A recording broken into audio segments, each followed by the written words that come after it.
राहुल, देखो मैंने एसएससी के जितने भी previous year fill in the blanks हैं मैंने 10 करवाए थे। आज मैं 11 से स्टार्ट करूंगा, यानी टोटल मैं 1000 तक लेके जाऊंगा। जितने भी प्रीवियस ईयर में आए हुए हैं फिल इन द ब्लैंक्स मैं सारे के सारे कंप्लीट करवाऊंगा। ओके, चलिए स्टार्ट करते हैं। देखो आज है 11 नंबर। क्या आ रहा तुम खुद सोचो, 11 नंबर पढ़ो क्या हो सकता है। That story would make a good subject a novel. अब यहाँ पास प्रीपोजिशन की बात कर रहा है, इसका मतलब समझो ये जो स्टोरी है ये एक अच्छे सब्जेक्ट के लिए है, जो कि क्या हो सकती है, नोवेल, फॉर अ नोवेल। तो यहाँ पास क्या लगाओगे, फॉर लगाओगे, क्योंकि good subject for a novel. तो इसमें कौन सा आ जाएगा, ए नंबर आ जाएगा। देखो टू इन ये सब नहीं लगेगा, क्योंकि नोवेल के स्पेशली जब बात करता है ना कोई सब्जेक्ट से, नोवेल का रिलेशन बताएगा तो फॉर का यूज होता है, फॉर अ नोवेल, इसके लिए। ठीक है, अब 12 number, I felt as if the ground were, यानी वह गिरा जैसे कि ग्राउंड क्या होता, स्लिप हो रहा था। देखो बीनीथ का मतलब होता है, ये समझ लो कि पैर के नीचे, ये एक प्रीपोजिशन होती है। तो देखो वो क्यों गिरेगा, जब ग्राउंड क्या होगा, स्लिप होगा, ये होगा, हो जाएगा स्लीपिंग, सिंकिंग, क्रेमलिंग, ये इनका कोई मतलब नहीं है। ठीक है, तो ये ध्यान रख, इसमें क्या होगा, I felt as if the ground were beneath my feet. तो मैं ऐसे गिरा जैसे ग्राउंड स्लिप कर रहा था। ठीक है, देखो अब आते हैं 13 नंबर पे। The furniture to be delivered today, यानी फर्नीचर हमेशा अनकाउंटेबल में आता है। कोई भी अगर चीज अनकाउंटेबल है तो उसके साथ अपन सिंगुलर वर्ब का यूज करते हैं। तो इसमें सिंगुलर वर्ब कौन सी है, इज है। इज तो हमारे सिंगुलर वर्ब है। आर प्यूरल पे आती है, आएगी नहीं, हैव किस में आती है, प्यूरल में आती है। अवर ये तो पास्ट की बात है, तो पास्ट होगा ही नहीं, क्योंकि ये हमारे पास पैसिव वॉइस लिखा हुआ है। यहाँ पास अपन कौन सा सही हो जाएगा, इज सही हो जाएगा। अब आते हैं 14 नंबर में। ठीक है, अब 14 नंबर में क्या है, in 10 years man will have probably learn to be live long as a result of the advance human, यानी कि अगले जो भी 10 सालों में, है ना, 10 ईयर की बात कर रहा है ना, जो भी अगले 10 साल आएगा ना, उसमें इंसान सीख जाएगा कि उसे कैसे रहना है, एक मॉडर्न तरीके से वो कैसे उसको रहना है। ये प्रोबेबली का मतलब होता है संभवता, लर्न का मतलब वो सीख जाएगा रहना। ठीक है, तो यहां पास क्या, अदर का मतलब दूसरा, ऐसा नहीं होता है। एक और 10 सालों में, तो अनोदर का मतलब रहता है एक और, अनोदर इन 10 ईयर, यानी अगले जो 10 साल आएंगे ना उनमें इंसान सीख जाएगा। रफली इसके तो बहुत गंदे तरीके से होता है, प्रोबेबली संभवतः, ये हो, अदर होगा नहीं। यहाँ पास अनदर। देखो अदर और अनोदर में एक डिफरेंस होता है। जैसे मान लो एक बुक, तुम बुक शॉप में गए, अब वहां पास बोले कि हमको मान लो कि लूसेंट की बुक दे दो, तो उसने एक लूसेंट की बुक दिया। अब पहले मैं अदर की बात कर रहा हूँ, ठीक है, OTHER, पहले मैं अदर की बात कर रहा हूँ, है ना। तो तुमने मान लो कि तुमने लूसेंट की बुक मांगी GS की। अब तुम बोले कि हमको एक और बुक चाहिए, मैथमेटिक्स की चाहिए, है ना। तुम यहाँ पास अदर लगाओगे, अदर मैथमेटिक्स बोलोगे ना कि अदर एक और बुक चाहिए मैथमेटिक्स की। देखो ये हमें लूसेंट हमारी की है क्या, GS की थी, अब हम मैथमेटिक्स की मांग रहे हैं, तो यहाँ पास अदर होगा। लेकिन अगर हमने लूसेंट की बुक मांगी और बोल दी कि एक और बुक दे दो, एक और बुक दे दो, यानी लूसेंट की ही एक और बुक दे दो, यानी हमें 2 बुक चाहिए। तो जब एक ही चीज को हम 2 बार मांग रहे हैं, 2 से ज्यादा, तो वहां पास अनोदर, एक और चाहिए ना, तो लूसेंट की तुम्हें एक और चाहिए, यहाँ पास तुम अनोदर का यूज लगा सकते हो। ठीक है, ये तुम्हारे समझ में आया, पक्का। अब चलो आते हैं 15 नंबर पे। देखो ज्यादा कठिन क्वेश्चन नहीं है, सब नॉर्मल ही आते, बस तुम्हें मतलब इनका पता होना चाहिए। ठीक है ना। अब जैसे आता है, my colleague has been a worker of the telephone department for the last 30 year, यानी जो हमारा कलीग है ना। देखो कंसाइंसेंस का मतलब सोचो क्या हो सकता है, बताओ, सोचो। कंसाइंसेंस का मतलब होता है सतर्क, यानी जागरूक। ये बताओ यहाँ पास ये कभी लगेगा कि मेरा कलीग जो है बहुत सतर्क रहता है काम के लिए, नहीं, ये गलत बात है। कंसाइंटियस का मतलब होता है कर्तव्यनिष्ठ, यानी ऐसा आदमी जो अपने, जो उनको काम दिया गया है तो उस काम को बहुत बाखूबी निभाता है, बहुत जिम्मेदारी से काम करता है। ठीक है, इसका मतलब तो फालतू दे दिए। कंसेंसस का मतलब होता है कि सर्वसम्मति, तो यानी जो मेरा कलीग है ना वो कर्तव्यनिष्ठ है अपने काम के प्रति, लिखा ना, worker the telephone department for the last 30, इन 30 सालों में वो इतना कर्तव्यनिष्ठ हो गया है कि वो इतना कर्तव्यनिष्ठ हो गया है इस डिपार्टमेंट में काम करते हुए। यहाँ पास देखो छोटी छोटी डिफरेंस दिया, इसका मतलब होता है जागरूक, इसका मतलब कर्तव्यनिष्ठ, इसका मतलब सर्वसम्मत, सी से सवार है, यही तो कंफ्यूजन। अब तुम इन सब का मतलब लिख लो, याद कर लो, बहुत अच्छी बात है। अब आते हैं इसका मतलब समझ में है कि कंसाइंटियस का मतलब होता है कर्तव्यनिष्ठ, यानी हमारा जो कलीग है बहुत ज्यादा कर्तव्यनिष्ठ हो चुका है टेलीफोन डिपार्टमेंट में काम करते हुए, क्योंकि वो लास्ट 30 ईयर की बात कर रहे हैं, इसका मतलब उसके पास बहुत एक्सपीरियंस है। ठीक है, अब आते हैं 16 नंबर।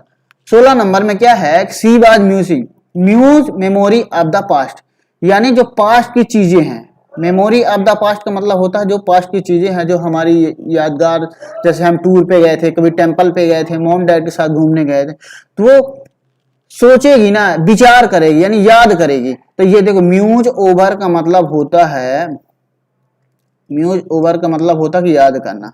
ठीक है, तो यहाँ पास क्या आ जाएगा, म्यूज ओवर, ये एक इडियम फ्रेजल वर्ब होती है, तो यहाँ पास क्या आएगा, म्यूज ओवर, मतलब वो अपने पास्ट की चीजों को याद कर रही थी। ठीक है, ये समझ में आया। अब जैसे होता है 17 number, the lame boy third tier two climb up the staircase without help, यानी जो मतलब लेम बॉय का मतलब पता क्या होता है, जो मतलब विकलांग होते हैं, यानी जिनके पैर नहीं होते, लगड़े होते हैं ना, वो बेचारा थक गया चढ़ते चढ़ते स्टेयरकेस विदाउट किसी हेल्प के। तो अब सोचो यहाँ पास क्या आएगा, यानी विदाउट लगा है, यानी इसमें हमें निगेटिव की बात करेगा कि नहीं करेगा। अगर कभी भी निगेटिव की बात करें ना तो वहां एनी तुम्हें लगाना पड़ेगा। लिटिल, अनकाउंटेबल, सम यानी पॉजिटिव में आएगा, मेनी का मतलब कई, तो कई हेल्प, अगर उसको हेल्प मिली होती तो थोड़ी थकता नहीं, उसको कोई भी हेल्प, विदाउट एनी हेल्प, तो यहाँ पास क्या आएगा, एनी हमारा हो जाएगा आंसर। इस बात को ध्यान, जब निगेटिव आए तो हमें कुछ नहीं देखना, सीधे एनी लगा के आगे बढ़ जाना होता। ठीक है, अब चलो अपन देखते हैं 18 number. Each school has its on set of rule, यानी प्रत्येक स्कूल का जो से रूल होता है उसका सेटअप होता है प्रॉपर तरीके से। क्या होता है, हर स्कूल का रूल अपना खुद का रूल होता है, पर्सनल, इसलिए सबको फॉलो करना चाहिए, है ना। तो 18 नंबर में सोचो बट आएगा, यानी एक निगेटिव होना चाहिए, एक पॉजिटिव, ये आएगा नहीं। और का मतलब चाहिए वाला काम करो, चाहिए वाला, दो में एक ही सेंटेंस यहाँ पास आएगा नहीं। एंड आ सकता है कि नहीं बताओ, सोचो। यहां पास देखो, जब हमारे पास एंड का यूज तब करते हैं जब दोनों साइड पॉजिटिव हो, ये भी हमारा सेंटेंस पॉजिटिव, ये भी पॉजिटिव, यानी उसका खुद का रूल है और सबको फॉलो करना। यही ना बोलते हैं कि हमारे स्कूल का खुद का रूल है और सब लोगों को फॉलो करना, शुड फॉलो, ये फॉलो करना चाहिए। तो सो यहां पास नहीं लगेगा, यहां पास लग जाएगा एंड लग जाएगा। ठीक है, अब चल देखो, ज्यादा अगर डिटेल में बताएंगे ना तो क्या होता है कि टाइम ज्यादा खिंच जाता है, फिर लोग बोर होने लगते हैं। इसलिए मेरी कोचिंग चलती है, आप वहां पास आके अगर आपको अच्छे से कॉन्सेप्ट क्लियर करना है तो आप वहां पास आ सकते हैं। ये मैं इजीली, बहुत इजीली वहां करवाता। ठीक है, तो चलें अब कौन से नंबर पे अपन आते हैं, 19 नंबर पे। ठीक है, अब हम बात करेंगे 19 नंबर पे। 19 नंबर पे क्या बोलते हैं, on my return from a long holiday I had to beat a lot of work, यानी जब मैं लॉन्ग हॉलीडे से रिटर्न आया हूं तब हमारा काम बहुत ज्यादा हो गया, अ लॉट ऑफ वर्क, यानी इसमें सोचे कैच ऑन है, कैचअप है, मेकअप है, टेकअप है, इसमें क्या होता है, यहां पास हमारे ख्याल से आना चाहिए, क्या आना चाहिए बताओ, ख्याल से क्या आता है, ये सारी की सारी फ्रेजल वर्ब लिखी हुई है। मेकअप का मतलब होता है भरपाई करना, लड़कियां बोलती ना मेकअप करवाने जा रहे हैं, यानी कि इनके जो जैसे पिंपल्स विंपल्स आ रहे हैं उनको भरवाने जाते हैं, एकदम प्लेन दिखने लगे, होता है क्या नहीं। तो 19 नंबर में क्या हो सकता है बताओ, 19 नंबर में तुम ऐसे दिमाग लगाओ कि इसमें कैचअप हो सकता है। कैचअप का मतलब होता है कि लेवल तक पहुंचना, ये जो है ना उसका काम जो है ना बहुत ज्यादा लेवल तक पहुंच गया है। क्या हो गया है बताओ,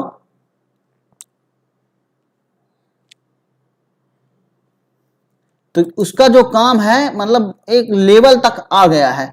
कैच ऑन का मतलब होता है समझ में आना, यानी वो हॉलीडे में चला गया था ना इसलिए उसका काम बहुत ज्यादा हो गया है। यहाँ पास मेकअप का मतलब मैंने बता दिया। अब होता एक होता टेकअप, ये सारे के सारे ना फ्रेजल वर्ब होते हैं। ये क्या होते हैं, फ्रेजल वर्ब। तो आप खुद सोचो कि इसमें क्या हो सकता है। मैंने कैच ऑन का कैचअप का भी मतलब बता दिया और मेकअप का मतलब भी बता दिया है ना। तो यहाँ पास टेकअप का मतलब क्या होता है बताओ। टेकअप का मतलब होता है आवाज से आवाज मिलाना, ये भी होता है, ले लेना होता है, रोकना टोकना भी होता है, छोटा करना होता है। तो ये अपन को नहीं आएगा। देखो यही छोटे छोटे ना आपको सारे फ्रेजल वर्ब याद करने पड़ेंगे, अदरवाइज गलत हो जाएगा। तो इसमें क्या हो जाएगा कि जो जब मैं बहुत दिनों बाद आया अपने हॉलीडे के बाद, तो हमारा काम बहुत ज्यादा हो चुका था। ठीक है, चलो अब आते हैं 20 नंबर में। Only one of the boys, ठीक है, 20 नंबर में क्या बोलता है कि only one of the boys not done homework given yesterday. यानी देखो उन बॉयज में से एक की बात कर, वन ऑफ द बॉयज यानी बहुत सारे बच्चों में से एक लड़का ऐसा है जो होमवर्क नहीं कंप्लीट किया है जो मैंने दिया था। ठीक है, यस्टरडे लगा है, यानी ये तो तुम सोच सकते हो ना कि ये पास्ट की बात कर सकता है, पास्ट की बात करेगा, लेकिन नहीं, कैन लगा है, कैन के बाद थर्ड फॉर्म नहीं आती है, एक कुड की बाद थर्ड फॉर्म नहीं आती, यानी पास्ट का सिंपल खत्म, पास्ट हमारा आएगा ही नहीं। तो only one of the boys यानी उन बॉयज में से एक की बात कर रहा ना, तो देखो यहां पास आ जाएगा हैज। अब सोचो हैव क्यों नहीं आएगा, क्योंकि प्लूरल फॉर्म के लिए बात करता है, और ये पूरे ग्रुप में जितने बॉयज है उनमें से एक की बात कर रहा है ना, इसलिए यहाँ पास अपन हैज का यूज कर देते हैं। कैन तो आएगा नहीं, क्या कैन के बाद थर्ड फॉर्म आती नहीं है, कुड के बाद थर्ड फॉर्म आती नहीं है, इसलिए अपन यहाँ पास हैज हो जाएगा। ठीक है, थैंक यू। देखो क्या होता है कि हमने तो प्रैक्टिस करवा दिया, बच्चों ने भी कर लेते हैं, ऐसी बात नहीं। वो बोलते हैं सर यहाँ कॉन्सेप्ट, देखो यहाँ पास ना सारी चीजें क्लियर करवाना थोड़ा सा मुश्किल होता है, तो ये आपको ना इंस्टीट्यूट आके ही आपका काम चल पाएगा, इसलिए कोशिश करो, ज़्यादा फीस भी नहीं होती है, आप वहाँ आओ सीखो। और मैं ये कहता हूँ कि अगर आप मेरे सारे लेक्चर देख लोगे ना, आपके fill in the blanks complete मैं सबके डालूंगा, इडियम फ्रेज डालूंगा, वन वर्ड सब्स्टिट्यूशन डालूंगा, antonyms synonyms cloze test error detection, सबके मैं वीडियो धीरे धीरे करके डाल रहा हूँ। अब मैं ज़्यादा लंबी वीडियो नहीं, मैं 10 मिनट 15 मिनट ऐसे बनाऊंगा जिससे आपको मजा भी आए। ठीक है, थैंक यू।